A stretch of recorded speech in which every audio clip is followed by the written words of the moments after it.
नमस्कार। बहुत सारे भाई बहन पूछ रहे हैं कि भैया ग्राम पंचायत में जो अभी अटल ई सेवा केंद्र खुल रहे हैं उसकी आईडी हमें कैसे मिलेगी, मुझे उसमें काम करने कैसे मिलेगा, इसको लेकर के बड़ा भ्रम है। अगर आज का ये वीडियो आप देखते हैं तो पूरी जानकारी मैं आपको इस वीडियो के भीतर देने वाला हूं, आदेश भी मैं दिखाने वाला हूं। साथ ही अटल ई सेवा केंद्र क्या है, किसको ये आईडी मिलती है, कैसे आईडी मिलती है, ये सारी प्रक्रिया आपको बताने वाला हूं ताकि आप किसी भी दलाल धोखेबाज के चक्कर में ना आए। सबसे पहली बात तो इसके लिए आपका कोई भी पैसा नहीं लगता है, बिल्कुल फ्री है। अटल ई सेवा केंद्र में अगर आपको काम करना है तो बिल्कुल फ्री है। तो चलिए पूरी जानकारी आगे हम बात करेंगे इसके विषय पर। तो स्वागत है आप सभी का आपके अपने YouTube चैनल डिजी ढूंढी इन्फो में। मेरा नाम है अरुण लोधी और साथियों अगर चैनल पे नए हैं तो चैनल को जरूर सब्सक्राइब कीजिएगा और डिस्क्रिप्शन में डिजी ढूंढी इन्फो ऐप का लिंक है जहां पे हमने आपके लिए शुरू किया है CSC का फ्री कोर्स। कोई पैसा नहीं लग रहा है, जाकर के ज्वाइन करो और बहुत सारा काम फ्री में सीख लो। सबसे पहले बात आती है कि भैया ये अटल ई सेवा केंद्र आखिर है क्या, इतनी ज्यादा डिमांड इसकी क्यों है और हर कोई ये क्यों चाह रहा है कि मेरा चयन हो जाए, मुझे अटल ई सेवा केंद्र की आईडी मिल जाए, आखिर इसमें है क्या, यह अंतर जानना आपको बेहद ही जरूरी है। तो सबसे पहली चीज हम जानते हैं अटल ई सेवा केंद्र के विषय में। साथियों मध्य प्रदेश पंचायत एवं ग्रामीण विकास विभाग और CSC SPB के मध्य एक समझौता ज्ञापन पर हस्ताक्षर हुए, MOU साइन हुआ वर्ष 2025 में 17/10/2025 को आदेश भी जारी किया गया। विधिवत मध्य प्रदेश शासन पंचायत एवं ग्रामीण विकास विभाग मंत्रालय भोपाल की तरफ से, और इसका विषय था कि प्रदेश की प्रत्येक ग्राम पंचायत में अटल ई सेवा केंद्र कॉमन सर्विस सेंटर के संचालन एवं व्यवस्था बाबत, और संदर्भ क्या था, CSC e governance India limited एवं सह संचालक सह आयुक्त पंचायत राज संचालनालय के मध्य संपादित अनुबंध 28/8/2025 कि भैया CSC और पंचायत विभाग के मध्य ये MOU हुआ कि हम हर एक ग्राम पंचायत में एक अटल ई सेवा केंद्र, जिसे हम कह सकते हैं कि CSC सेंटर खोलेंगे, लेकिन इसका नाम दिया गया है अटल ई सेवा केंद्र। और इस केंद्र का उद्देश्य है कि गांव में रहने वाले हर एक आमजन को सरकारी और जितनी भी सर्विसेज CSC पोर्टल के भीतर लाइव हैं वो आसानी से सहजता से मिल सके। लेकिन CSC का जो कॉमन एप्लीकेशन पोर्टल है उसमें कुछ सीमित सर्विसेज हैं। अगर एक नॉर्मल VLE है तो उसके में कुछ सीमित सर्विसेज है, लेकिन जो अटल ई सेवा केंद्र का VLE है उसे कुछ अतिरिक्त सेवाएं दी है, और यहीं पे डिफरेंस होता है और यही कारण है कि हर एक VLE चाह रहा है कि मेरा चयन हो जाए अटल ई सेवा केंद्र में। अब अटल ई सेवा केंद्र में चयन होने के बेनिफिट क्या है यह भी समझाता। तो साथियों देखिए, आप जब अपना MP कॉमन एप्लीकेशन पोर्टल खोलेंगे और उसमें आप देखेंगे कि बहुत सारी सेवाएं आपकी यहां पे आपको उपलब्ध होने वाली हैं। जैसे कि आप देखेंगे ASK जिन सेवाओं के आगे लिखा है, यह समझ जाइए कि वो केवल अटल ई सेवा केंद्र वाले VLE ही यूज कर सकते हैं। अब बहुत सारी नई नई सर्विसेज आ गई भैया, जाति प्रमाण पत्र की आ गई, जाति प्रमाण पत्र में सुधार करने की,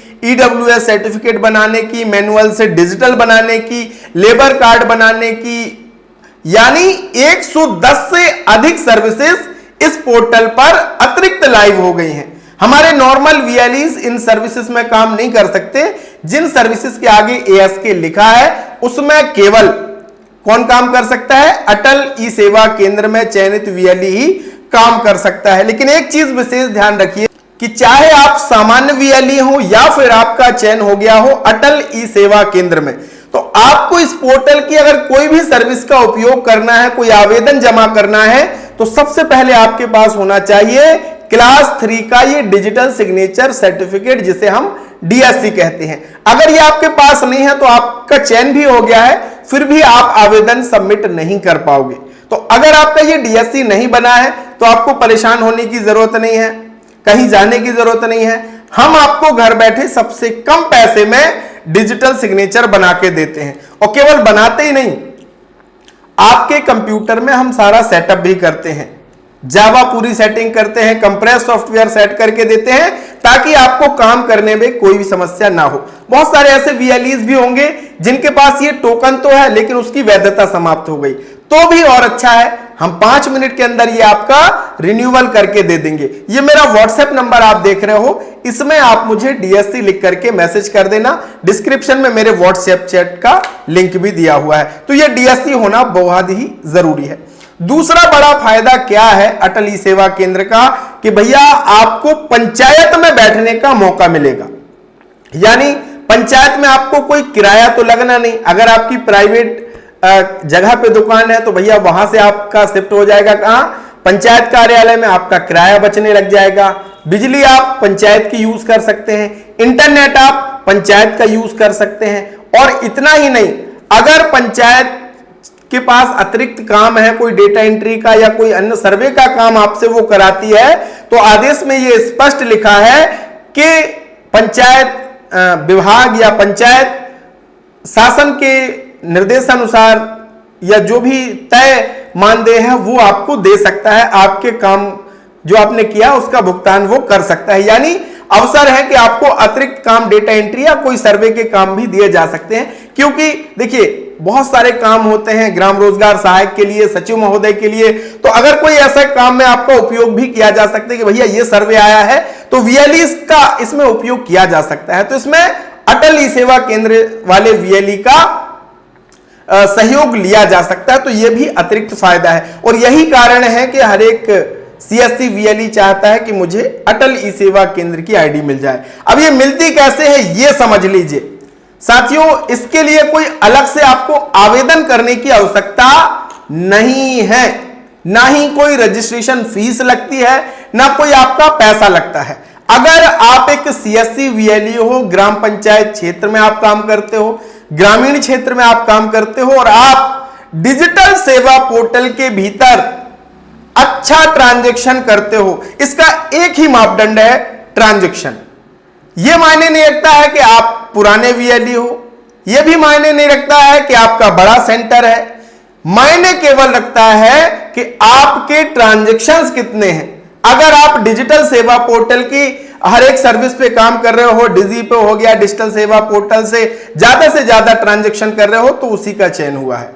अब बहुत सारे पुराने वीएलईज ये सोच रहे होंगे कि यार भैया मैंने तो 2015 का सीएससी आईडी ले रखा लेकिन मेरा चयन नहीं हुआ, अभी जो नया लड़का सीएससी आईडी लिया उसका सिलेक्शन हो गया। तो कारण क्या है कि वो ज्यादा ट्रांजैक्शन कर रहा है। केवल एक ही मापदंड है कि भैया जो ज्यादा ट्रांजैक्शन करेगा उसका चयन होने वाला है। हां, मान लीजिए मेरा चयन होता है और मैं चाहता हूं कि मुझे अटल ई सेवा केंद्र में काम नहीं करना, ट्रांजैक्शन मेरे अच्छे थे तो मेरा चयन हो गया, क्योंकि आधार क्या है चयन होने का, ट्रांजैक्शन बेस्ड।